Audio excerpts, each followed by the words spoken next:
Severe ఓం ప్రేక్షకులకు నమస్కారం. కార్తీక మాసం పవిత్రమైన మాసం. పావన నది స్నానాలతో, తీర్థయాత్రలతో, శివదామోదర ప్రత్యేక పూజలతో ఊరువాడ భక్తి పారవర్షంతో మోక్ష మార్గంలో తరిస్తూ ఉంటారు. హరిహరుల క్షేత్రాలు భక్తజన సంద్రంతో అలరారుతాయి. ఇక ఈ కార్తీక మాస పర్వదినాల శుభ సమయంలో ఆచరించవలసిన పూజా నియమాలు, ప్రతి విధుల గురించి తెలియజేసేందుకు మనతో ఉన్నారు ప్రముఖ ఆధ్యాత్మికవేత్త శ్రీమాన్ రొంపిచర్ల యోగానంద లక్ష్మీ నరసింహాచార్యులు గురుగారు ఉన్నారు. వారి ద్వారా మరిన్ని విషయాలు తెలుసుకుందాం.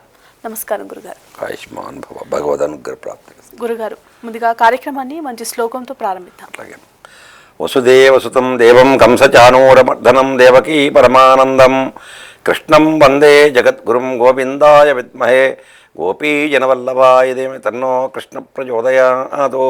వల్లభి శ్రీ వేణుగోపాల స్వామి వారి యొక్క పాదపద్మకు నమస్కారం చేసి కార్యక్రమాన్ని ప్రారంభం చేద్దాం. గురుగారు, ముఖ్యంగా ఈ రోజుల్లో దేవాలయాల్లో అనేక దీప స్తంభాలు ఉంటాయి. వాటి ప్రాముఖ్యత గురించి మాకు తెలియజేస్తారా? దేవాలయంలో ఇప్పుడు కట్టిన దేవాలయం కన్నా కూడాను పూర్వం, అంటే ఒక 400-500 సంవత్సరాల క్రితం కట్టేటువంటి పూర్వ దేవాలయాల్లో ఈ దీపస్తంభాలు, దీపతోరణాలు ఈ రెండు కూడాను వాళ్ళు అక్కడ ఒక స్థలం అంటే ఏర్పాటు చేసి అక్కడ దీపస్తంభాలు నిర్మించేవాళ్ళు. 1 లేదా 2 దీపస్తంభాలు నిర్మించి వాటికి ఈ కర్రతో కానీ శిలతోని కానీ స్తంభాలు నిర్మాణం చేసేవాళ్ళు. చేసి వాటిలో చిన్న శిలతోనైనట్టయితే చిన్న చిన్న గూళ్ళు పెట్టేవాళ్ళు. అట్లాగే కర్రతోని కూడా చిన్న చిన్న గూళ్ళు పెట్టడం, అలాంటివి దీపాలు పెట్టుకోవడానికి అసౌకర్యంగా చేసేవాళ్ళు. దగ్గరగా 2 స్తంభాలు, దేవాలయం ఎక్కడైతే ఉందో దేవాలయానికి ఇరు పక్కల కూడాను 2 పక్కల కూడా దీపస్తంభాలు ఏర్పాటు చేసేవాళ్ళు. అదే కాకుండా పూర్వం దేవాలయాల్లో చుట్టూ ప్రాకారం ఉండేది. ఈ ప్రాకారం కూడాను రాయితోనే కట్టేవాళ్ళు. ఈ రాయితో ప్రాకారం కట్టేటప్పుడు లోపల భాగంగా, అంటే దేవాలయం దేవుడు ఉన్నటువంటి లోపల భాగంలో ఈ చుట్టూ కూడాను దేవాలయానికి 4 పక్కల ఉన్నటువంటి ఒక ప్రాకారానికి చిన్న గూళ్ళు పెట్టేవాళ్ళు. ఆ గూళ్ళు పెట్టి ఆ గూట్లోనే ఆ దీపారాధన పెట్టేవాళ్ళు. అంటే దీపతోరణంగాను, స్వామివారికి చుట్టూ దీపతోరణంగాను ఉంటుంది. తర్వాత కొన్ని చోట్ల దీపస్తంభాలు ఏర్పాటు చేశారు. దీపతోరణాలు ఏర్పాటు చేసిన దేవాలయాలు ఉన్నాయి. పూర్వం చేసిన దేవాలయాల్లో దీపస్తంభాలు ఏర్పాటు చేసిన దేవాలయాలు ఉన్నాయి. అలాంటివి కొన్ని విషయం చెప్పుకోవాలంటే మనకి మధ్యప్రదేశ్లో ఉజ్జయినిలో హరసిద్ధి కాళికామాత దేవాలయం ఉంది.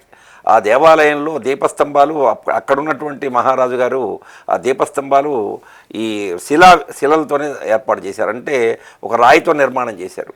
ఆ రాయితో నిర్మాణం చేసి ప్రతిరోజు కూడా దీపాలు విశేషమైన రోజుల్లో ఇంకెక్కువగా చేసేవాళ్ళు.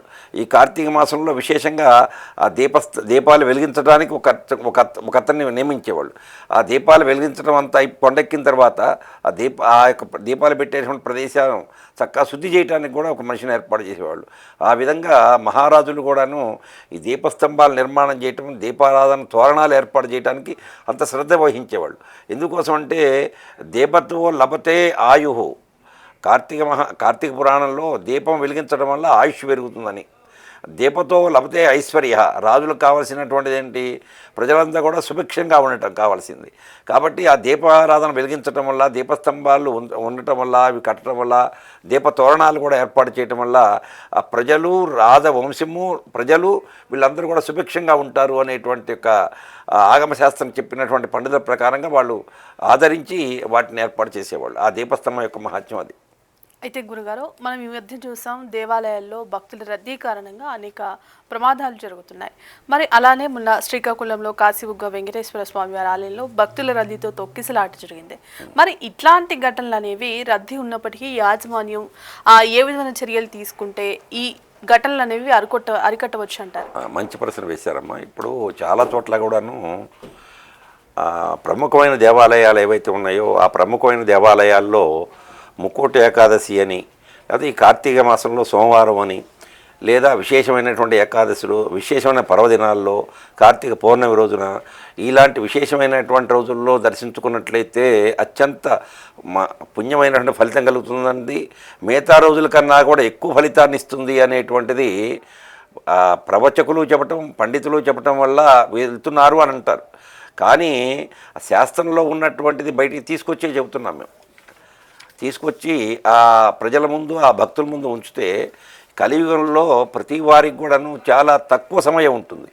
ఎవరికి కూడా కుటుంబ జీవనము వారి యొక్క ఆతృతమైనటువంటి యొక్క ఉద్యోగాలు, ఉపాధులు, వారికి కావలసినటువంటి వృత్తుల్లో వాళ్ళు చాలా బిజీగా ఉంటారు. కాబట్టి ఉన్నటువంటి సమయాన్ని సద్వినియోగం చేసుకోవాలి అని అంటే ఈ కార్తీక మాసము ఇలాంటి పర్వదినాల్లో సహజంగా భక్తులు వస్తుంటారు. వచ్చినప్పుడు యాజమాన్యం అనేటువంటిది కొన్ని రోజుల ముందుగానే అది గ్రహించి దానికి తగినటువంటి యొక్క ఏర్పాట్లు చేసుకోవాలి. అట్లాగే యాజమాన్యానికి కూడాను ఏ నెలలో ఏ పర్వదినాలు వస్తాయి, వాటి యొక్క ప్రాముఖ్యత అనేటువంటిది కూడా వాళ్ళకి తెలిసి ఉండాలి. అదే కాకుండా ఆ యాజమాన్యం వాళ్ళు కూడా వాళ్ళకి సాధ్యం కాని పరిస్థితుల్లో ప్రభుత్వం వారు అంటే పోలీసు వారి యొక్క సహకారం కూడా తీసుకున్నట్లయితే ఇలాంటి ఉపద్రవాలంటూ జరగవు. ఎందుకంటే అక్కడక్కడ ఆ సంవత్సరంలో 4-5 చోట్ల ఉన్నాయి. కానీ ఏదైనప్పటికీ కూడాను పుణ్యక్షేత్రాల్లో అందున విశేషమైనటువంటి రోజుల్లో హిందూ దేవాలయాల్లో ఇవన్నీ జరగటం వలన మిగతా మతాల వారికి విమర్శించడానికి అవకాశం దొరుకుతుంది. కాబట్టి యాజమాన్యం కానీ ప్రభుత్వం కానీ తగిన జాగ్రత్త తీసుకొని భక్తులకు సౌకర్యం కల్పించాలి. కానీ దీనివల్ల భక్తులు మీరు దేవాలయానికి తక్కువగా రావాలి అని కానీ, లేకపోతే భక్తుల్ని రాకుండా నిరోధించడానికి కానీ చేయడానికి వీల్లేదు. ఎట్టి పరిస్థితుల్లో భక్తులు ఎక్కువ సంఖ్యలోనే అటెండ్ కావాలి. దానికి సంబంధించినటువంటి యొక్క సౌకర్యాలన్నీ యాజమాన్యం ఏర్పాటు చేయాలి, ప్రభుత్వం ఏర్పాటు చేయాలి. యాజమాన్యం వాళ్ళు ముందుగానే గ్రహించి ఆ యొక్క పుణ్యమైనటువంటి రోజులు ఏవో గ్రహించి ముందుగా పోలీసు వారి సహకారం కానీ, ప్రభుత్వం సహకారం కానీ, లేదా భక్తులు కూడా కొన్ని దేవాలయాల్లో సేవా సమితిగా ఏర్పడతారు. భక్త సేవా సమితి అని. ఈ భక్త సేవా సమితిగా ఏర్పడి ఆ రోజుల్లో కొంత చాలా జాగ్రత్తగా అంటే క్యూ పద్ధతిలో వెళ్ళినట్లయితే ఇంకోటి ఏంటంటే విశేషమైనటువంటి రోజుల్లో వీళ్ళు నిరాహారంగా ఉంటారు. సపోజ్ మొన్న జరిగినటువంటిది ఏకాదశి, కార్తీక మాసంలో ఏకాదశి, అంత క్రితం రోజున ఉపవాసం ఉన్నారు. స్వామి దర్శనం చేసుకుందామని అనుకున్న సమయంలో కొంత ఏజీ మీద పడటం వల్ల ఉపవాసం చేయకుండా ఉండలేరు. భగవంతుని యొక్క భక్తి కొద్ది చేయాలనుకుంటారు. అలాంటి పరిస్థితుల్లో అక్కడ కొంచెం కావలసినటువంటి నీళ్లు కానీ, మంచినీళ్ళు కానీ, మజ్జిగ కానీ అలాంటివి ఏర్పాటు చేస్తే వాళ్ళు కొంచెం ఆ మధ్యలో కొంచెం ద్రవ పదార్థం అలాంటివి తీసుకొని వాళ్ళు సొమ్మసిల్లిపోకుండా అలాంటి పరిస్థితులు కాకుండా ఉంటే ఇలాంటి ఉపద్రవాలన్నీ కూడా ఏం జరగకుండా ఉంటాయి. కాబట్టి ప్రభుత్వం వారు కానీ, భక్త సేవా సమితి కానీ, యాజమాన్యం వారు కానీ తగినటువంటి సౌకర్యం, తగినటువంటి శ్రద్ధ తీసుకున్నట్లే ఇలాంటివి జరగకుండా ఉంటాయి. ఇలాంటి భవిష్యత్తులో కూడా జరగకుండా ఉండాలనే ఆ భగవంతుని నేను కోరుకుంటున్నాను. అయితే గురుగారు, ముఖ్యంగా ఈ కార్తీక మాసంలో దీపదానం ఎందుకు ముఖ్యమైంది అని అంటారు? దీపతో లభతే ఐశ్వర్య. దీపదానం అనేటువంటిది ఒక కార్తీక మాసంలో అని చెప్పాడు. మిగతా రోజుల్లో వైశాఖ మాసంలో జలదానం చెప్పాడు. ఇక వైశాఖ మాసంలో దీపదానం చెప్పలే. కార్తీక మాసంలోనే ఒక దీపదానం చెప్పినటువంటిది. ఈ దీపం వెలిగించడం వల్ల అంధకారంలో ఉన్నటువంటి వాడికి ఎదుటిగా ఉన్నటువంటి వస్తువు ఏ విధంగా కనపడదో ఇది జ్ఞానాంధకారం. ఈ జ్ఞానాంధకారంలో ఉన్నటువంటి వాడికి మంచి అంటూ ఏంటో తెలియదు. కాబట్టి ఈ మంచి అంటూ తెలవాలి, మంచి అంటూ కనపడాలి అంటే ఒక వస్తువు కనపడాలంటే వెలుతురు ఉండాలి. ఆ వెలుతురు ఉంటేనే ఆ వస్తువు మంచిగా చెడా అనేటువంటిది మనకి తెలుస్తుంది. అట్లాగే పరమాత్మ జ్యోతి స్వరూపంలో ఉంటాడు. ఆ జ్యోతి స్వరూపంలో ఉన్నటువంటి యొక్క దీపారాధనని మన దేవాలయంలో కానీ, ఇంట్లో తులసి కోట యందు కానీ, శివాలయందు కానీ, విష్ణువాలయందు కానీ వెలిగించి ఆ దీపదానం ఇవ్వటం వల్ల వీటిలో అంతకుముందు ఉన్నటువంటి అజ్ఞానం ఏదైతే ఉందో ఆ అజ్ఞానం అటువంటి తొలగిపోయి ఆ సుజ్ఞానవంతుడై జ్ఞానం అనేటువంటి దీపికతోని వాడి యొక్క కుటుంబ జీవనాన్ని ముందుకు సాగుతాడు అనేటువంటిది ఒకటి. తర్వాత దీపతో లభతే ఐశ్వర్య. ప్రతి వాడికి కూడా ఐశ్వర్యం కావాలి ఈ జీవనం జరగడానికి. దానికి కావలసినటువంటి ఐశ్వర్యం కూడా దీపదానం వల్ల లభిస్తుంది అని శాస్త్రం చెప్పబడింది. దీపతో లభతే ఐశ్వర్య, దీపతో లభతే ఆయు. దానికి తగ్గట్టుగా ఐశ్వర్యం సంపాదించిన తర్వాత దాన్ని అనుభవించడానికి కూడా ఆయుష్ ఉండాలి, అంటే వయస్సు ఉండాలి, దాని యొక్క జీవన ప్రమాణం ఉండాలి, జీవితం ఉండాలి. కాబట్టి దీపారాధన చేయటం వల్ల ఆయుష్ కూడా పెరుగుతుందన్న శాస్త్రం. ఈ 3 రకాలైనటువంటి వృద్ధి ఉంది. కాబట్టి ఆ దీపదానానికి కార్తీక మాసంలో విశేషంగా చెప్పబడినటువంటిది. ఏది ఏమైనప్పటికీ కూడాను ఎక్కడ చేసినా దీపారాధన ఎక్కడ చేసినా కూడాను ఉత్తమమైనటువంటి ఫలితం ఇస్తుంది. కాబట్టి అక్కడ చేసేటువంటి చోట ఇచ్చేటువంటి వాళ్ళకి కూడాను చాలా జాగ్రత్తగా మీరు ఆ దేవాలయాన్ని దర్శించుకొని అక్కడ దీపారాధన చేసినట్లయితే ఉత్తమమైనటువంటి ఫలితం కలుగుతుంది. అయితే గురుగారు, కార్తీక మాసంలో ఉత్పత్తి ఏకాదశి తిథి మహిమ గురించి మాకు తెలియజేస్తారు. కార్తీక మాసంలో ఉత్తాన ఏకాదశి అంటారు దాన్ని. ఉత్తాన ఏకాదశి అంటే చాతుర్మాస్యం చివరి రోజు ఉత్తాన ఏకాదశి. అంటే ఆషాఢ శుద్ధ ఏకాదశి నేమో శయన ఏకాదశి అంటాం. పరమాత్మ శయనించి ఉంటాడు. తర్వాత ఉత్తాన ఏకాదశి అంటే కార్తీక ఆషాఢం, శ్రావణం, భాద్రపదం, ఆశ్వీజం. ఆశ్వీజ శుద్ధ ఏకాదశికి 4 నెలలు అవుతాయి. చాతుర్మాస్యం అంటే చతుహ మాస, 4 మాసాలతో కూడుకున్నటువంటిది కాదు చాతుర్మాస దీక్ష అంటారు. ఈ చాతుర్మాస్యంలో ఈ 4 నెలలు కూడాను అన్ని చోట్ల కూడాను వర్షాలు, అన్ని ప్రాంతంలో వర్షాలు పడతాయి. వర్షాలు పడి అక్కడ ఉన్నటువంటి జీవనదులు కానీ, కుంటలు కానీ, వాగులు కానీ, సెలయేర్లు కానీ పొంగుతాయి. కాబట్టి ఈ పీఠాధిపతులకు కానీ, పండితులకు కానీ, పామరులకు కానీ వీళ్ళందరూ కూడా ప్రవచనం చేసేటువంటి వారికి, ఎందుకంటే హైందవ ధర్మాన్ని ప్రచారం చేసేటువంటి పీఠాధిపతులు కానీ, ప్రవచకులు కానీ ఎవరికి కూడాను ప్రయాణం చేయడానికి ఆటంకం కలుగుతుంది ఈ వర్షం వల్లను, ఈ యొక్క నదులు వీటి వల్ల. కాబట్టి ఈ చాతుర్మాస్యంలో ఒకచోటనే కూర్చొని వాళ్ళకి కావలసినటువంటి జ్ఞానాన్ని ఇంకా ఎక్కువగా సముపార్జించి, అదే కాకుండా స్వామివారి యొక్క అర్చనాది కార్యక్రమాలు నిర్వహించుకొని చక్కగా పురాణ శ్రవణాది కార్యక్రమాలు, భగవంతుడి ఆధ్యాత్మికమైనటువంటి అన్నిటిని కూడా పారాయణం చేస్తూ ఈ 4 నెలలు గడపడం వల్ల చాలా విశేషమైనటువంటి దీక్ష. అదే ఆషాఢ శుద్ధ ఏకాదశి నుంచి కార్తీక శుద్ధ ఏకాదశితో అయిపోతుంది. స్వామి ఆషాఢ శుద్ధ ఏకాదశి రోజున శయనించి ఉంటాడు, పనుకుంటాడు. కార్తీక శుద్ధ ఏకాదశి రోజున లేస్తాడు ఆయన. కాబట్టి దీనికి ఉత్తాన ఏకాదశి, పరమాత్మ రోజున లేస్తాడు కాబట్టి ఉత్తాన ఏకాదశి అని. మరుసటి రోజు ద్వాదశి. ఈ ద్వాదశి రోజున క్షీరసాగర మదనం కూడా జరిగింది. కాబట్టి ఈ కార్తీక మాసంలో అంత విశేషం కలిగినటువంటి యొక్క రోజులు, ఈ కార్తీక మాసానికి అంత విశేషత ఇచ్చినటువంటిది. అయితే గురుగారు, కార్తీక మాసంలో ఆలయ దర్శనం చేస్తే పుణ్యఫలం లభిస్తుంది అని అంటారు. మరి ముఖ్యంగా కార్తీక మాసం అనగానే మనకు ఆలయాలు కూడా పూర్తిగా రద్దీగా కనిపిస్తూ ఉంటాయి. మరి అటు ఈ భక్తుల రద్దీతో కొన్ని ప్రమాదాలు కూడా జరుగుతూ ఉంటాయి. మరి ఈ ప్రమాదాలన్నింటినీ అరికట్టాలన్నా కూడా ఇటు భక్తులు కావచ్చు, అటు ఆలయ యాజమాన్యాలు కావచ్చు, ఏ విధమైన జాగ్రత్తలు పాటించాలి అని అంటారు? ఈ దేవాలయంలో విశేషమైనటువంటి రోజుల్లో, పూర్వం రోజుల్లో ఎలా ఉండేదంటే, ఒక దేవాలయం కానీ ఒక రాజ్యం కానీ ఉంటే ఆ రాజ్యంలో కొన్ని దేవాలయాలు ఉన్నట్లయితే ఆ దేవాలయాలకు ప్రత్యేకంగా ఒక నిర్వాహకుడు ఉండేవాడు. ఆ నిర్వాహకుడు ఆ నెలలో వచ్చేటువంటి పవిత్ర పుణ్యమైనటువంటి రోజులు ఏమిటి, ఎక్కువగా దర్శనానికి వచ్చేటువంటి రోజులు ఏంటి అనేటువంటి ముందుగా తెలుసుకొని దానికి తగినటువంటి యొక్క జాగ్రత్తలు తీసుకునేటువంటి వారు. అదే కాకుండా ఇప్పుడు ఏంటంటే దేవాలయ వ్యవస్థ మొత్తం కూడాను ఒక వ్యాపార దృక్పథం అయిపోయింది. ఆ వ్యాపార దృక్పథం అయిపోయిన తర్వాత నేను అనకూడదు, కానీ దేవాలయం స్థలంలోనే దేవాలయానికి సంబంధించినటువంటి యొక్క పూజా సామాగ్రి అమ్మటం వల్ల కొంత స్థలం ఆక్రమింపబడుతుంది. అదే కాకుండా ఈ దేవాలయంలోకి వచ్చేటువంటి వారికి ఒక నియంత్రణ అనేటువంటిది లేదు. ఈ నియంత్రణ అనేటువంటిది లేకపోవటం, తర్వాత పెద్ద వారు ముందు దర్శనం చేసేసుకోవటం, తర్వాత వాళ్ళని ఒకేసారి వాళ్ళు వెళ్ళిపోగానే క్యూ వదిలిపెట్టడంతో కొన్ని గంటల సమయం వేచి ఉన్నటువంటి యొక్క వీరు ఆ యొక్క ఓర్పుని ఆపుకోలేక కొంచెం ఒత్తిడికి లోనయ్యి ఆ విధమైనటువంటి ప్రమాదాలు జరుగుతున్నాయి. ఏదేమైనప్పటికీ కూడా దీంట్లో ప్రభుత్వము, తర్వాత భక్త సేవా సమితి వాళ్ళు కూడా ఒక సమితిగా ఏర్పడి ప్రతి దేవాలయానికి, తర్వాత ప్రభుత్వము, యాజమాన్యం వాళ్ళు నిర్వహించే వాళ్ళు కూడా దీన్ని శ్రద్ధ వహించాలి. యాజమాన్యం వాళ్ళకు కూడా కాకపోయినట్టయితే వాళ్ళు ప్రభుత్వంలో ఉన్నటువంటి ఒక పోలీసు వారి యొక్క సహకారంతో ఆ విశేషమైనటువంటి పవిత్రమైనటువంటి రోజులలో తగు జాగ్రత్త తీసుకున్నట్లయితే ప్రాణాలు పోకుండా ఇబ్బంది పడకుండా ఉంటారు. ఏదైనా ఎదుటి వారికి ఏంటంటే భగవంతుడు ప్రాణాలు ఇస్తాడు కానీ, ప్రాణాలు పోస్తాడు కానీ ప్రాణాలు తీసేటువంటి వాడు హైందవ ధర్మంలో ఏ భగవంతుడు చేయలే. కాబట్టి మీరు చేసేటువంటి కొన్ని పనుల వల్ల ఇతర మతాల వాళ్ళకి విమర్శకు గురి కాకుండా ఉండాలి అనే ఉద్దేశంతోనే అందరూ కూడా దీంట్లో భాగస్వామ్యం అవి భక్త సేవా సమితి వాళ్ళు, ప్రభుత్వం వాళ్ళు, యాజమాన్యం వాళ్ళు వీళ్ళందరూ కూడా దీంట్లో పాల్గొని తగినటువంటి యొక్క శ్రద్ధతో తీసుకొని వాళ్ళని ఒక క్రమ పద్ధతిగా ప్రకారంగా పంపించినట్లయితే ఇలాంటివి కూడా ఈ ప్రమాదాలు ఏమి కూడా జరగకుండా ఉంటాయి. తగిన జాగ్రత్త తీసుకోవాలని ఈ ఛానల్ ద్వారా నేను కోరుకుంటున్నాను. అయితే గురుగారు, కార్తీక పౌర్ణమి నాడు ఎలాంటి పూజలు మనం ఆచరించాలి అని అంటారు? కార్తీక పౌర్ణమి అంటే పౌర్ణమి 12 పౌర్ణమిలు వస్తాయి. అయితే పూర్ణిమ అంటే షోడశ కళలు. చంద్రభగవానుడు 16 కళలతో నిండి ఉంటాడు. అట్లాగే కార్తీక మాసంలో కూడా పౌర్ణమి రోజున కూడా 16 కళలతో ఉండి ఉంటాడు.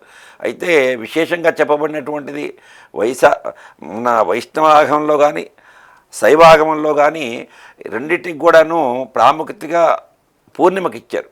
కాబట్టి పూర్ణిమ ఏ ఆగమం వాళ్ళు కూడాను పూర్ణిమ ఏకాదశి, ద్వాదశి, తర్వాత బహుళ పాడ్యమి, శ్రవణ నక్షత్రం, వీటన్నిటిని విష్ణు పంచకాలు అంటారు.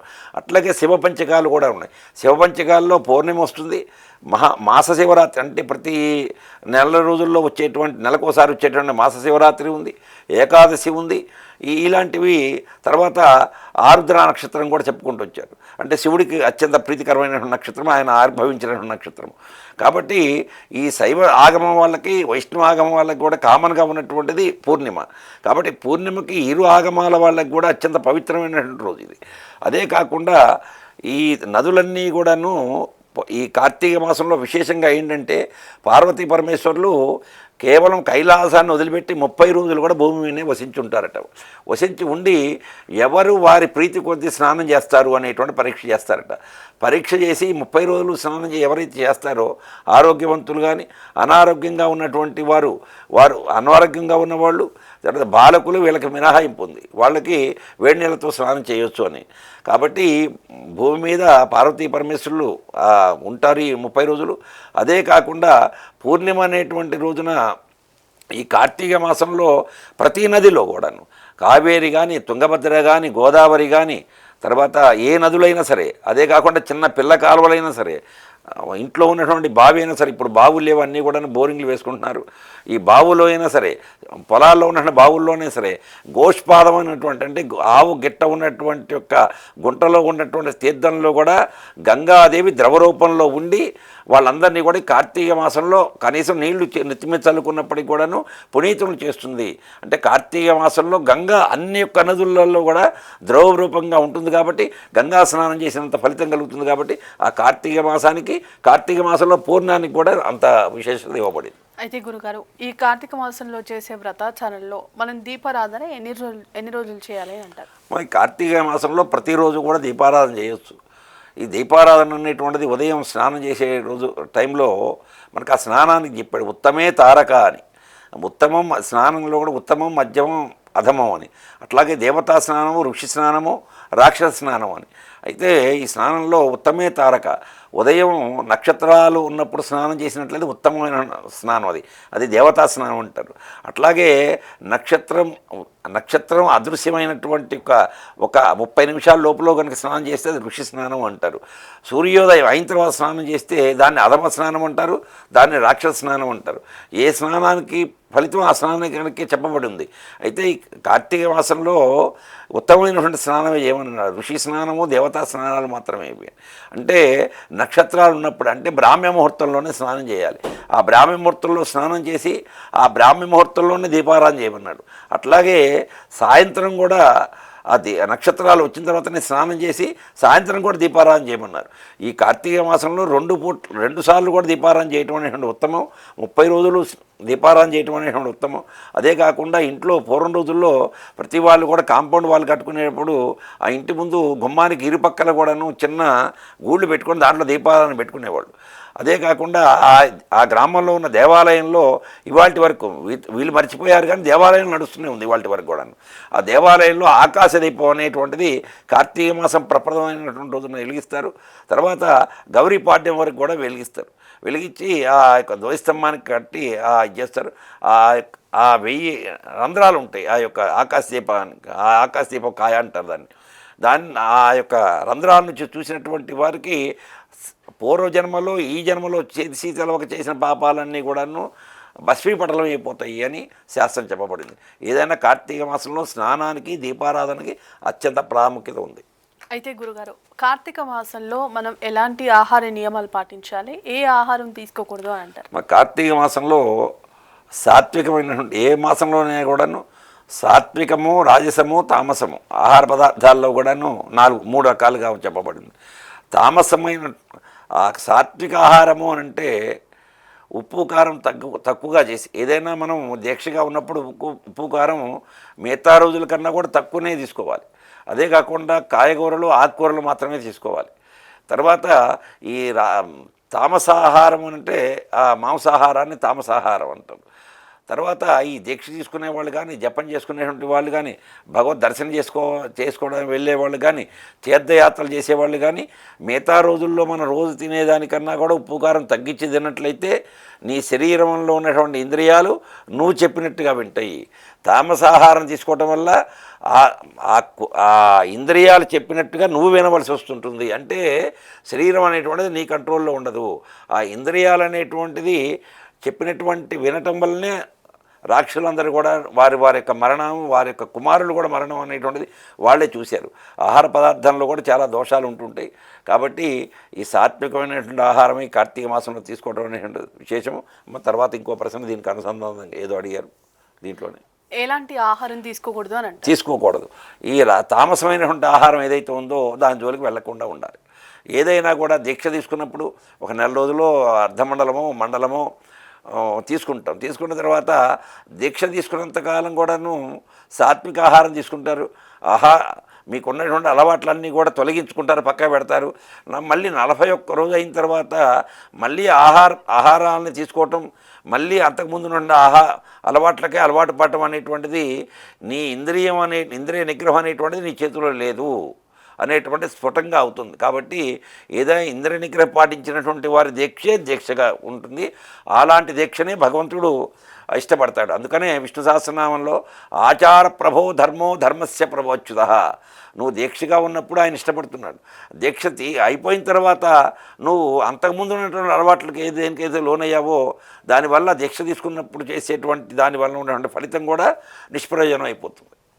అయితే గురుగారు, కార్తీక పౌర్ణమి నాడు ఎలాంటి స్తోత్రాలు పారాయణాలు చేస్తే మనకు మంచిది అంటారు? మా కార్తీక దామోదర ప్రయత్నిద్దామంటాం. స్నానం చేసేటప్పుడు కానీ ఏదైనా పారాయణం చేసినా కూడా ఈ కార్తీక మాసంలో 30 రోజులు స్నానం చేసినా, ఒకవేళ ఎవరికైనా దానం ఇచ్చినా, లేదు దీపారాధన చేసినా, తర్వాత దీపదానం ఇచ్చినా, లేదన్నా స్తోత్ర పారాయణాలు చేసిన, ఆ స్తోత్ర పారాయణంలో మీ ఇష్టం ఏ దైవాన్ని మీరు స్తోత్రం చేసినప్పటికీ కూడాను సహజంగా ఆ శివారాధన శివనామ స్తోత్రము అని చెబుతారు.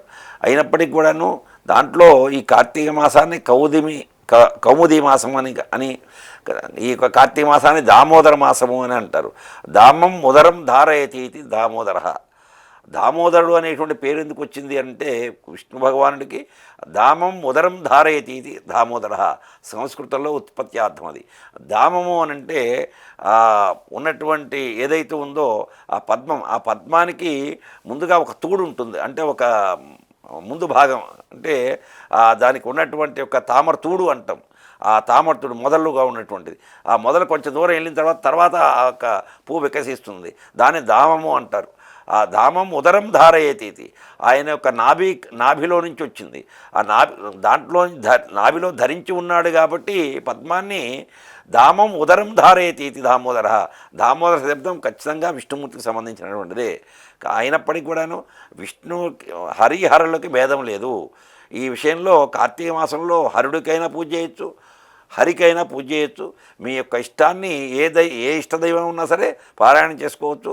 పారాయణ చేసినటువంటి తర్వాత కార్తీక దామోదర ప్రయత్నిద్దామని అక్కడ డిపాజిట్ చేస్తాం.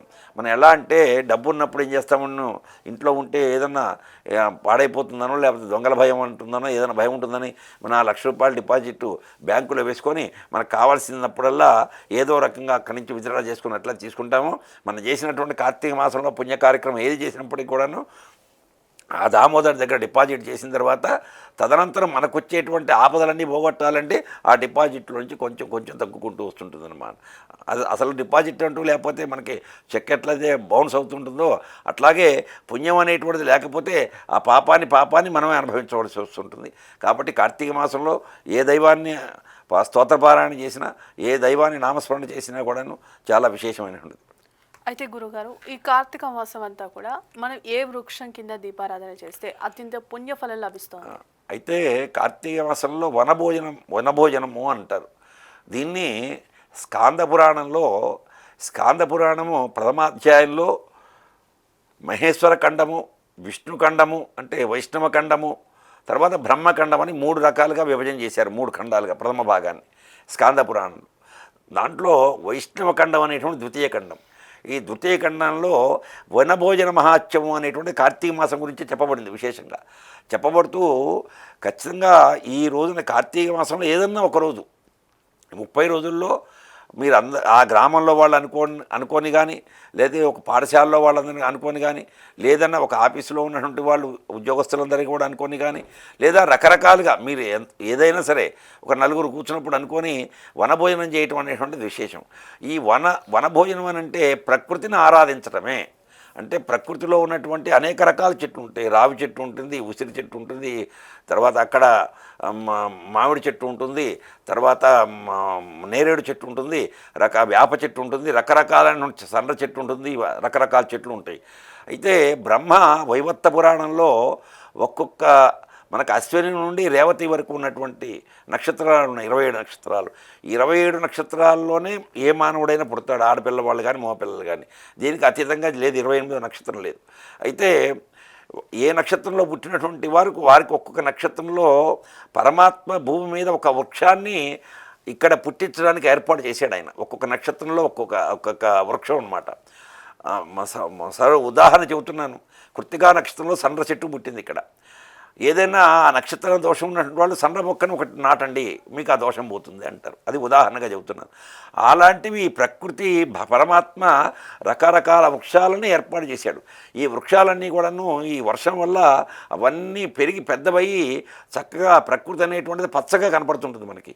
ఈ ప్రకృతిని ఆరాధించడం అనేటువంటిది 108 దివ్యక్షేత్రాల్లో ప్రకృతి కూడా ఒక దివ్యక్షేత్రం, వైష్ణవ దేవక్షేత్రాల్లో. అందుకని ఈ కార్తీక మాసంలో ఆ ప్రకృతిని ఆ చెట్ల రూపంలో ఉన్నటువంటి పరమాత్మను ఆరాధించడము, తర్వాత విశేషంగా భూదేవి యొక్క స్వరూపం ఉసిరి చెట్టు. ఆ ఉసిరి చెట్టు కింద కూర్చొని ఆ దీపారాధన చేసి స్వామివారిని ఏదన్నా విష్ణుమూర్తిని కానీ శివుణ్ణి కానీ ఏదన్నా ఒక మన వ్రతం కానీ ఏదైనా పూజా కార్యక్రమాలు నిర్వహించుకొని వచ్చిన వాళ్ళందరూ కూడాను శాకాహార భోజనం మాత్రం చేసినట్లయితే చాలా విశేషమైనటువంటి ఫలితం కలుగుతుంది. ఆ రోజున ఆ ప్రకృతిని ఆరాధించినంత ఫలితం వాళ్ళందరికీ కూడా అక్కడ భోజనం చేసిన వాళ్ళందరికీ కూడా కలుగుతుంది. అందువల్ల వనభోజనం అనేటువంటిది ఏర్పాటు చేశారు.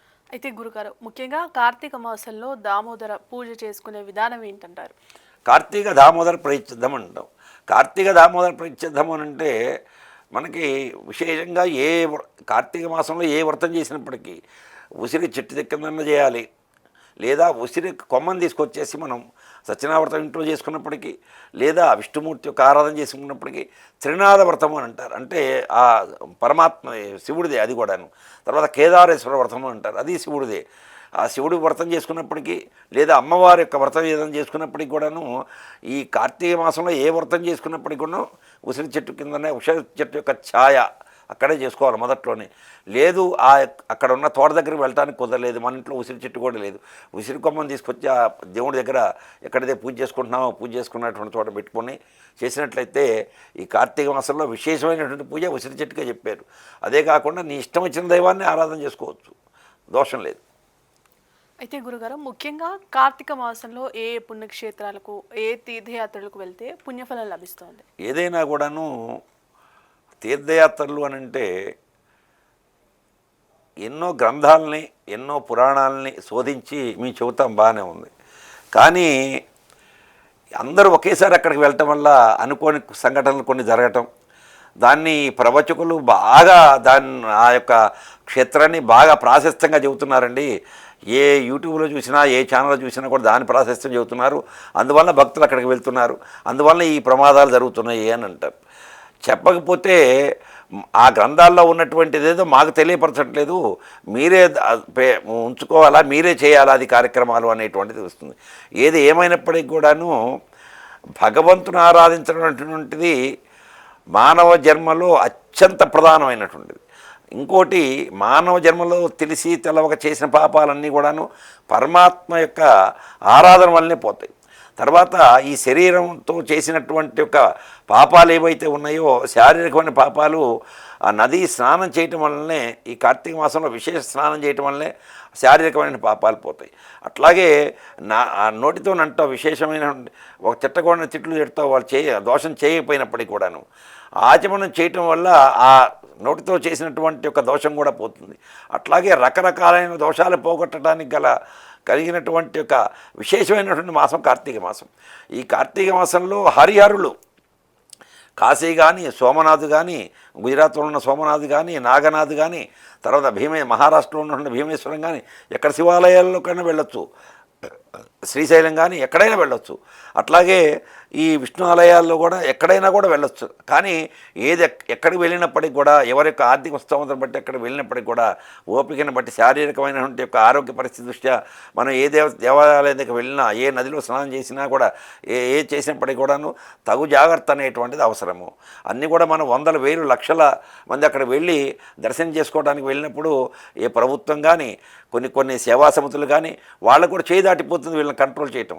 కాబట్టి ఎవరికి వారు తగు జాగ్రత్తలు తీసుకొని చేసినట్లయితే చాలా సంతోషం. ఇలాంటి యొక్క ప్రమాదాలు జరగకుండా ఉంటాయి. చక్కగా మీరు అనుకున్నటువంటిది కార్తీక మాసంలో చేస్తే పుణ్యం అనేటువంటిది విశేషమే. అలాంటి విశేషమైన పుణ్యం కూడా మీకు దక్కుతుంది. అయితే గురుగారు, కార్తీక మాసంలో ఏ రకమైన నూనె దీపం శ్రేష్టం అంటారు? ఏ నూనెను మనం దీపంకి వాడకూడదు? దీపారాధనకి ఎక్కువగా ఆవు నెయ్యి వాడతారమ్మ. ఆవు నెయ్యి వాడతారు. తర్వాత స్కాంద పురాణంలో విప్ప నూనె వాడవచ్చు అని చెప్పబడింది. తర్వాత ఆముదంతోనూ దీపారాధన చేయవచ్చని, తర్వాత నువ్వుల నూనెతోనూ చెప్పవచ్చు, తర్వాత ఆవు నెయ్యితోని.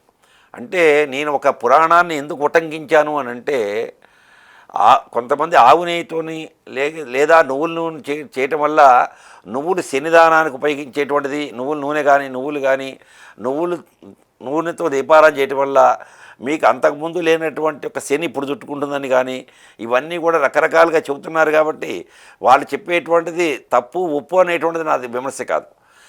శాస్త్రంలో స్కాంద పురాణంలో ఇది చెప్పబడింది, ఈ 4 నూనెలు చెప్పబడి ఉన్నాయి అని ఒక పురాణాన్ని ఉటంకిస్తూ చెబుతున్నాను ఆ నూనెల గురించి.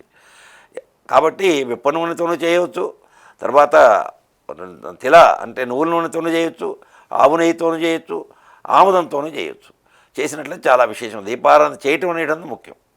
అయితే గురుగారు, ముఖ్యంగా ఈ కార్తీక మాసంలో మనం మొక్కల వద్ద దీపారాధన చేసేటప్పుడు ఎలాంటి జాగ్రత్తలు పాటించాలి అని అంటారు?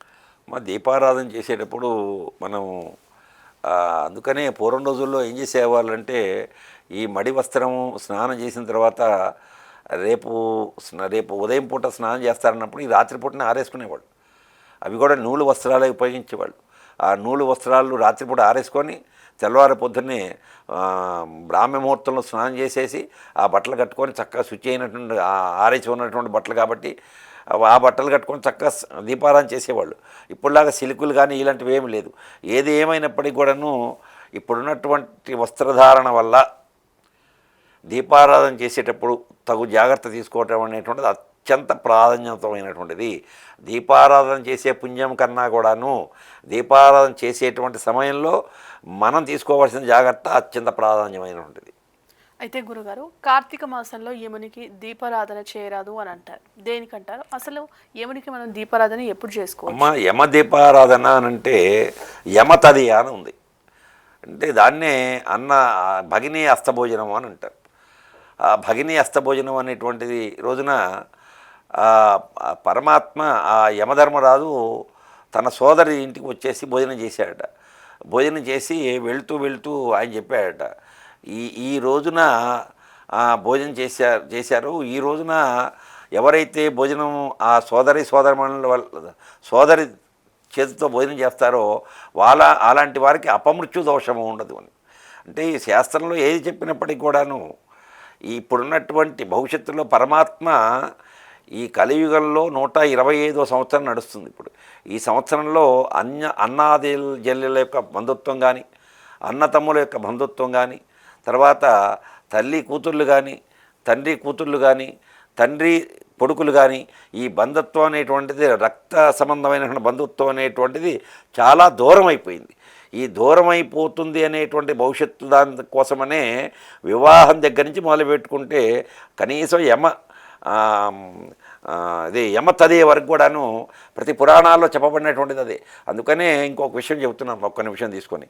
అమ్మాయికి వివాహం చేస్తాం, వివాహం చేసి కన్యాదానం చేసిన తర్వాత తదనంతరం ఏం చేస్తారు, అక్కడ అబ్బాయి వాళ్ళు వెళ్ళి అక్కడ సత్యనావర్తం చేసుకుంటారు.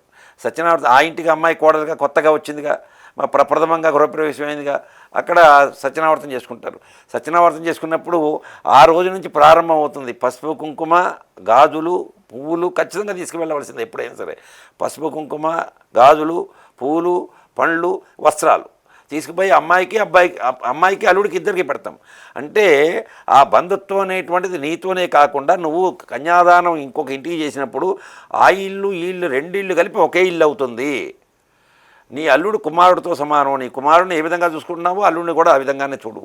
అట్లాగే ఆ ఇంటి పోయినటువంటి కోడలు కూడాను నీ ఇంట్లో నీ కూతుర్ని ఎలా చూసుకుంటున్నావో ఈ కోడల రూపంలో వచ్చినటువంటి కూతుర్ని కూడా అలాగే చూసుకో అని ఈ రక్త సంబంధం అనేటువంటిది ఇంకా దగ్గరపరచడం కోసమని ఈ యొక్క రాకలు పోకలు, తర్వాత అక్కడ బట్టలు పెట్టడము, పువ్వులు ఇవ్వటము, తర్వాత ప్రతి కార్యక్రమం ఏదైనా జరిగితే వాళ్ళు తెలియపరచడం, వీరు వెళ్ళటం గౌరవంగా ఇంతో అంతో అక్కడ ముట్ట చెప్పడం అనేటువంటిది ఆ రోజు నుంచి ఈ రోజు వరకు ఉంది.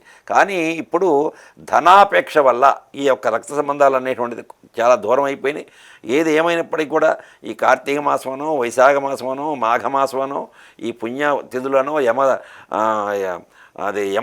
తదియనో ఇలాంటివి ఉన్నట్లయితే ఎప్పుడో పోయినటువంటి అయినా కూడా అవి పక్కనెట్టి ఒకానొక సందర్భంలోనైనా కూడా ఏ పురాణాల్లోనో ఏ ప్రవచకులో ఎవరో ఎక్కడ చెప్పారు కాబట్టి వినగా వినగా వినగా వినగా వాళ్ళకి మంచి యొక్క జ్ఞానం కలిగి పోయినటువంటి గతాన్ని తవ్వుకోవటం ఎందుకు, గతాన్ని గురించి మనం మాట్లాడుకోవటం ఎందుకని ఇకనన్నా దగ్గర అవుతారనేటువంటి ఉద్దేశంతో ఆ వ్యాస మహర్షి 18 పురాణాల్లో కూడాను ఈ భగిని అస్తభోజనం కూడా ఒకటి పెట్టారు. ఆ భగిని అస్తభోజనం అనేటువంటి చాలా విశేషమైనటువంటిది. తర్వాత ఇంకోటి యమదీపారాధన ఎప్పుడు చేయకూడదు అనేటువంటిది. యమధర్మరాజుకి విశేషమైనటువంటి దేవాలయం అంటూ ఏదో ఉండదు. అయినప్పటికీ కూడా ఆయన చేతిలో ఉన్నటువంటిది మృత్యువు. కానీ మృత్యుదేవత అనేటువంటి ఒక దేవాలయం ఎక్కడా లేదు. కానీ మృత్యుదేవత అని అంటాం, ఎక్కడా కనపడదు, ఎక్కడ దేవాలయమూ లేదు. కానీ మనం ఒక నమస్కారం చేస్తాం వెంబటే. అది కొన్ని పరమాత్మ కొన్నిటికి కొన్ని పోలియోలు కొంతమంది నిర్ణయించి చేశాడు. కాబట్టి యమ దేవాలయం అంటూ ఎక్కడ లేదు, యముడికి ప్రత్యేకంగా దీపారాధన అంటూ ఎక్కడ లేదు. వాస్తవంగా అయినట్లయితే యమ తదియ అనేటువంటిది మాత్రమే ఉంది.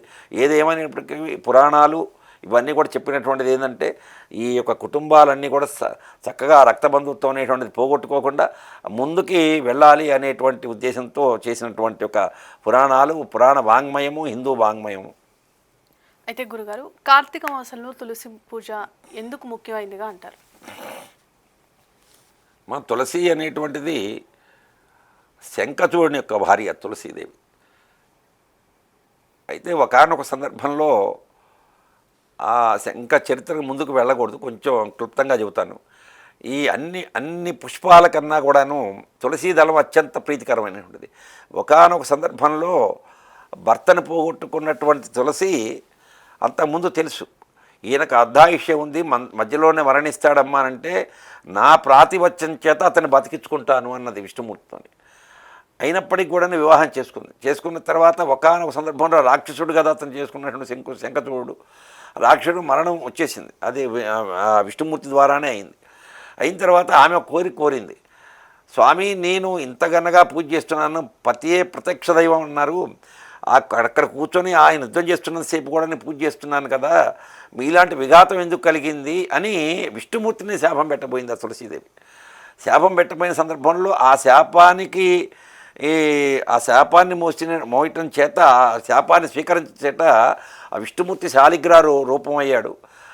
తదనంతరం ఆ విష్ణుమూర్తి కూడా శాపం పెట్టాడు. ఏంటి, నువ్వు తులసీదేవిగా అనుకుంటున్నావు, నువ్వు బాధపడుతున్నావు, భూలోకంలో నువ్వు ఒక మహాపవిత్రమైనటువంటి వృక్షాన్ని, పవిత్రమైన మొక్కగా నువ్వు భూలోకంలో చేస్తావు, నీ యొక్క తులసి యొక్క ధనం లేకుండా నాకు ఆరాధన జరగదు, ఒకవేళ జరిగినట్లయితే అది నిష్ప్రయోజనం అవుతుంది, అంటే పూజ చేయనటువంటి దాంతోనే సమానం అవుతుంది అని ఆమెకి ఆ యొక్క ఇది ఇచ్చాడు, ఫలితాన్ని ఇచ్చాడు, ఆ వరాన్ని ఇచ్చాడు. ఆ వరాన్ని ఇవ్వడం చేత ప్రతి వాళ్ళలో కూడా ఇవాళ తులసి మొక్క వేసుకుంటున్నాం. ఆ తులసి మొక్క వేసుకొని ఆ తులసి యొక్క దళాలతోని ఆ దేవుడికి పూజ చేస్తున్నాం. కార్తీక మాసంలో విశేషంగా చిలుకు ద్వాదశి అంటారు, అంటే రేపు ద్వాదశి రోజున చిలుకు ద్వాదశి అంటారు. అంటే విష్ణుమూర్తికి ఈ తులసి మాతకి వీరిద్దరికి కూడా వివాహం జరుగుతుంటుంది. తులసి రంగనాయకుల వివాహం ఒక చోట చేస్తారు, తులసి కృష్ణుల వివాహం ఒక చోట చేస్తారు. ఏది ఏమైనప్పటికీ కూడాను ఆ తులసి అనేటువంటిది అత్యంత పవిత్రమైనటువంటిది. ఆ విష్ణుమూర్తి ఆరాధనలో తులసి అర్చన లేకుండా అర్చన నిష్ప్రయోజనమే. అయితే గురుగారు, ముఖ్యంగా ఈ కార్తీక మాసంలో ఎలాంటి ఉపవాసాలు చేయడం వల్ల మనకు విశేష ఫలం ఇస్తోంది? ఉపవాస నియమాలు ఏమిటి? ఉపవాసం అంటే చాలామంది చేయాలనేటువంటిది ఉంటుంది. ఉపవాసం చేసేటప్పుడు ఆరోగ్య ధర్మం అనేటువంటిది చాలా ముఖ్యం. అనారోగ్యవంతులు ఉపవాసం చేయమని భగవంతుడు ఎక్కడ చెప్పలే. అదే కాకుండా పరమాత్మ ప్రతి జీవిలో కూడా ఉంటాడు, మానవుల్లో ప్రతి పశుపక్షాదుల్లో ఉంటాడు. అదే కాకుండా జ్ఞానమైనటువంటి జీవి మానవుడు. ఈ మానవుల్లో కూడా అంతర్ముఖంగా జ్యోతి రూపంలో ఉంటాడు ఆయన పరమాత్మ. అయితే ఆయన కూడా ఆ పరమాత్మ కూడాను ఆకలి అవుతుంది. మనం ఆకలి కావటం ఏంటి అంటే జ్యోతి రూపంలో ఉన్నటువంటి జఠరాగ్ని అనేటువంటి అగ్నికి ఆకలి అవుతుంది. ఆకలి అయినప్పుడు మనకు కలుగుతుంది మనం భోజనం చేద్దాము అనేటువంటిది. ఆ భోజనం చేద్దాము అనేటువంటి ఆహారం తీసుకునేటువంటి యొక్క ఇది ఏదైతే ఉందో నిరాహారంగా ఏ యొక్క ఉపవాసం చేయడానికి వీల్లేదు. ఏ యొక్క ఉపవాసం చేయకుండా ఉపవాసం చేయకూడదు. కొద్ది గొప్ప భగవంతుడు మనకిచ్చినటువంటి ఆహారాన్ని కనీసం లిక్విడ్ అంటే ద్రవ పదార్థాన్ని పాలు లేకపోతే టీయో లేకపోతే కాసిన మజ్జిగో కాసిన మంచినీళ్ళు తీసుకోవాలి. నువ్వు ఏమో దాకా ఉండే వరకు కూడాను ఆత్మను క్షోభింపజేస్తూ ఆ ఉపవాసం చేయొద్దు అని అన్నాడు. తర్వాత ఉపవాసము అంటే ఉపవాస ఈ యొక్క అర్థంలో రెండు అర్థాలు ఉన్నాయి, రెండు పదాలు ఉన్నాయి. ఉపవాస వాస అంటే పరమాత్మకి దగ్గర. నువ్వు పరమాత్మది శివుడే అనుకో, ఆ విష్ణుమూర్తి అనుకో, లేదు ఆ అమ్మవారి అనుకో, ఏదైనప్పటికీ కూడా వారికి దగ్గరలో ఉండాలనుకుంటున్నా. సాలోక్య సామీప్య సాయుజ్య దగ్గరలో ఉండాలంటే ఉపవాస, ఆమెకు దగ్గరలో ఉండాలంటే నిరాహారంగా ఉండాలి. నిరాహారంగా ఉంటే కొంత ఏకాగ్రత ఉంటుంది అని. ఉపవాసం అంటే 2 పూట్ల ఉదయం సాయంత్రం 2 పూట్ల కూడా భోజనం చేయకుండా ఉండి మరుసటి రోజున చేయటం అనేటువంటిది ఉపవాసం. తర్వాత ఈ కార్తీక మాసంలో నక్తము అని అంటాం, అంటే ఉదయం నుంచి సాయంత్రం వరకు కూడాను భోజనం నిరాహారంగా ఉంటారు. సాయంత్రం నక్షత్రాలు వచ్చిన తర్వాత అప్పటికప్పుడు భోజనం వండుకొని తినే ఆహార పదార్థాలన్నీ కూడా వండుకొని భోజనం చేయటం అనేటువంటిది నక్తము అని అంటారు. తర్వాత ప్రత్యేకంగా ఏకాదశి ఉపవాసం కార్తీక మాసంలో కూడా చెప్పాడు. ఏకాదశి తిథి రోజున ఉదయం సాయంత్రం భోజనం చేయకుండా ఉండి ద్వాదశి రోజున దేవాలయంలో కానీ ఇంట్లో కానీ దేవుడికి పూజ చేసి తీర్థం తీసుకొని ద్వాదశి తిథి ద్వాదశి యొక్క సమయంలో భోజనం చేయటం అనేటువంటిది ఆ ద్వాదశి ఉపవాసన అంటారు, ఏకాదశి ఉపవాసం అంటారు. ఏదైనప్పటికీ ఈ 3 కూడా ఒకటే పరమాత్మగా దగ్గర కావడం కోసమనే ఉపవాస దీక్ష పెట్టారు. అయితే గురుగారు, ముఖ్యంగా పూర్వంలో ఆముదం నూనె దీపాలకు వాడేవారు, మరి ఇప్పుడు ఆముదం నూనె పవిత్ర పూజల్లో మనం వాడచ్చు అంటారు? అంటే ఆముదం నూనె అంటే అమ్మా ఒకప్పుడు ఆముదాన్ని ఎక్కువగా పండించేవారు ఉన్నారు కాబట్టి మనకి ఆముదం లభ్యమయ్యేది. ఇప్పుడు కూడా ప్రత్యేకంగా వెతుక్కున్నట్లయితే ఆముదం నూనె ఆముదం దొరుకుతుంది. కాకపోతే దానికి అన్వేషణ చేయాలి. ఇప్పుడు మనం దగ్గర ఒక 50 కొట్లు వెతికినట్లయితే దుకాణాలు ఒక దుకాణంలో దొరుకుతుంది మనకి. అంటే దాని యొక్క వాడకం లేదు, దాన్ని అడిగేవాళ్ళు లేరు కాబట్టి దాని అమ్మకం కూడా తగ్గింది. అయితే నేను 1-2 చోట్ల నేను చేసేటువంటి కార్యక్రమాల విషయాల్లో అఖండం పెట్టాలి 5 రోజులు 10 రోజులు అని అంటే ఖచ్చితంగా మీరు చెబుతారండి గురువుగారు, మీరు చెప్పిన దాన్ని మేము చేస్తాము అని అంటే ఆవు నెయ్యైనా ఉపయోగించండి, ఆముదమైనా ఉపయోగించండి, 3వ భాగంగా తెల అంటే నువ్వుల నూనె ఉపయోగించండి అంటే కొంతమంది ఆముదం తీసుకొచ్చి ప్రత్యేకంగా ఆముదంతో ఆ 9 రోజుల్లో కూడా అఖండం పెట్టినటువంటి సందర్భాలు ఉన్నాయి కొన్ని కార్యక్రమాలు నేను చేయించినటువంటి వాటిలో. కాబట్టి ఆముదం అనేటువంటిది పండటం తక్కువ ఉంది కాబట్టి దాని మీద అవగాహన తక్కువ కాబట్టి ఇదిగా ఉపయోగించట్లేదమ్మా. ఆముదం ఉపయోగించడంలో దోషం ఏమీ లేదు, వేదం పుట్టినప్పుడు ఆముదం ఉంది. అయితే గురుగారు, ఈ రోజుల్లో మరి దీపానికి ఒత్తులుగా వస్త్రాన్ని, కిరోసిన్ దీపాలకు వాడే ఒత్తులను మనం వాడొచ్చు అంటారా? అమ్మ దీపారాధనకి పత్తినే వాడమని అన్నాడు. అంటే దానికి ప్రమాణం ఏంటంటే వీరు కూడాను పత్తి నుంచి తీయబడింది కదండి దారము, ఆ దారంతో చేసినటువంటిదే కదండి అది ఇదిగా ఉన్నటువంటిది కిరోసిన్ దీపాలకు వాడేటువంటిది అని అంటే దాని ఆ యొక్క ఆ పత్తి అనేటువంటిది డైరెక్ట్గా మనం ఉత్తి చేస్తాం. ఈ పత్తి నుంచి దారం తీశారు, దారాన్ని మళ్ళీ ఇంకో రకంగా అంటే 2-3 యొక్క ప్రాసెస్లు జరిగినాయి అక్కడ, 3-4 క్రమాలు జరిగినాయి, వర్గీకరణ జరిగింది. అది పనికిరాదు. పత్తి నుంచి తీయబడినటువంటిది ఒత్తులు చేయాలి. అది కూడాను కొన్ని దేవాలయాలు ఇవాళ వరకు కూడాను పత్తి చెట్లు ప్రత్యేకంగా వేసి ఆ దేవాలయాల్లో ఆ దీపారాధన చేయడానికి ఆ పత్తినే ఒత్తులుగా చేసి వాడినటువంటి సందర్భాలు కూడా కొన్ని దేవాలయాలు ఉన్నాయి. పత్తి నుంచే వాడాలన్నది. అయితే గురుగారు, ఇటు తామర ఒత్తులు కావచ్చు, ఇతర వృక్షనారతో చేసిన ఒత్తులు వాడటం గురించి విన్నాం, మరి వాటి గురించి తెలియజేస్తారా? అది వృక్షనార అంటే ఒకటమ్మా అరటినారతో చేసినటువంటి ఒత్తులు ఉన్నాయి, తర్వాత తామర ఒత్తులు అని ఉన్నాయి, తర్వాత కుంభ ఒత్తులు ఉన్నాయి, తర్వాత రకరకాలైన ఒత్తులు. ఎప్పుడైతే దీపారాధన చేయటం అనేటువంటిది ముఖ్యం, కానీ ఈ రకరకాలైన ఒత్తులు అనేటువంటి చేయటంలో దోషం ఏమీ లేదు. దోషభూయిష్టం అనేటువంటిది అంటలేదు అక్కడ. దోషభూయిష్టం అనేటువంటి శాస్త్రం ఎక్కడ చెప్పలే. నువ్వు దీపారాధన చేయటం అనేటువంటిది నీ మనస్సంకల్పం అంతే. అది ఆ దీపారాధన కూడాను ఎంత ప్రమాణం, ఎంత ఎంత సమయం ఉండాలి అనేటువంటి నిర్ణయం చేశారు. ఆ నిర్ణయం అనేటువంటిది ఆవు పాలు పితకడానికి దూడను వదిలిపెడతారు ముందుగా. ఆ దూడను వదిలిపెట్టేటప్పుడు దాన్ని చేపటం అంటారు. ఆ దూడను కాసేపు వదిలిపెట్టిన తర్వాత కాసేపు పాలు తాగుతుంది అది దూడ. తాగిన తర్వాత దూడని పక్క తీసుకొచ్చి కట్టేసేసి మళ్ళీ పాలు పిండుతారు. అప్పుడు పాలు వస్తుంటాయి. ఈ దూడ పాలు ఆవు పాలు ఇవ్వడానికి దూడను వదిలిపెట్టినప్పుడు ఎంత సమయం అయితే పడుతుందో చేపడానికి అంత సమయం వెలిగించినటువంటి దీపారాధన ఉండాలి అని అన్నాడు శాస్త్రం. ఆ దీపారాధన ప్రమాణం కూడా చెప్పాడు. ఆ దీపారాధన ప్రమాణం కూడాను పెద్ద జ్యోతిలాగా వెలగటం, అక్కడ ఉన్నటువంటి మసి అంతా పడటం అనేటువంటిది కాదు. ఆ దీపారాధన కూడా మిలుకు మిలుకు అంటూ నక్షత్ర ప్రమాణంలో ఉండాలన్నాడు శాస్త్రం. ఇన్ని రకాల ప్రమాణాలతో మనం దీపారాధన చేసినట్లయితే తగు ఫలితం ఇస్తుంది కార్తీక మాసంలో అని చెప్పుకుంటూ వచ్చారు. ఏది ఏమైనప్పటికీ కూడా మన మనస్సంకల్పం దీపారాధన చేయటమే ముఖ్యం. అయితే గురుగారు, కార్తీక మాసంలో ఉసిరి చెట్టు అలాగే తులసి చెట్టు ఎందుకు శ్రేష్టం అంటారు? తులసి చెట్టును పంచడం ద్వారా పుణ్యం అంటారా? మా లక్ష్మి, ఆ విష్ణుమూర్తి యొక్క భార్య అయినటువంటి లక్ష్మి, శ్రీదేవి, భూదేవి. శ్రీదేవి అంటే లక్ష్మీ స్వరూపం అని చెప్తారు. భూదేవి అంటే భూమాత అని, ఆ సత్యవతి అని. అయితే భూమాత యొక్క రూపంలో, భూదేవి యొక్క రూపంలో ఉసిరి చెట్టు, తర్వాత లక్ష్మీ స్వరూపంగా అంటే శ్రీదేవి రూపకంగా తులసి చెట్టు ఆవిర్భవించినాయి. కాబట్టి ఈ రెండు చెట్లకు కూడాను భూమి మీద అంత ప్రాముఖ్యత ఏర్పడినటువంటిది. అందుకనే విష్ణుమూల ఉసిరి చెట్టు మొదట్లో కానీ తులసి చెట్టు మొదట్లో కానీ దీపారాధన చేసిన, వ్రతాలు ఏదైనా చేసుకున్నప్పటికి కూడాను మామూలుగా చేసుకునే దానికన్నా కూడా అత్యంత ఎక్కువ ఫలితాన్ని ఇస్తాయి ఆ రెండు వృక్షం యొక్క ఛాయలు చేసినట్లయితే అని. ఓకే గురుగారు, మాకు మా ప్రేక్షకులకు కార్తీక మాసం గురించి అలాగే ఆ దీప మహిమ గురించి చక్కని విశేషాలు అలాగే ఆచరించవలసిన నోములు పూజాది కార్యక్రమాల గురించి ఎంతో బాగా వివరించారు గురించి. ధన్యవాదాలు. స్వస్తి ప్రజాప్య పరిపాలయంతాం న్యాయేన మార్గేణ మహిమహీషా గోబ్రాహ్మణేభ్య సోమస్తులోకా సమస్త సుఖినో భవంతు భ్రవంతు. యాజమాన్యం వారికి, OMCVR ఛానల్ యాజమాన్యం వారికి, సిబ్బందికి అందరికీ కూడాను వల్లభి వేణుగోపాల స్వామి వారి యొక్క అనుగ్రహం సదా ఉండుగాక. స్వస్తి. చూశారు కదండి, ఇది నేటి కార్తీక మాస ప్రత్యేక కార్యక్రమం. మరో భాగంలో మళ్ళీ కలుద్దాం. నమస్కారం.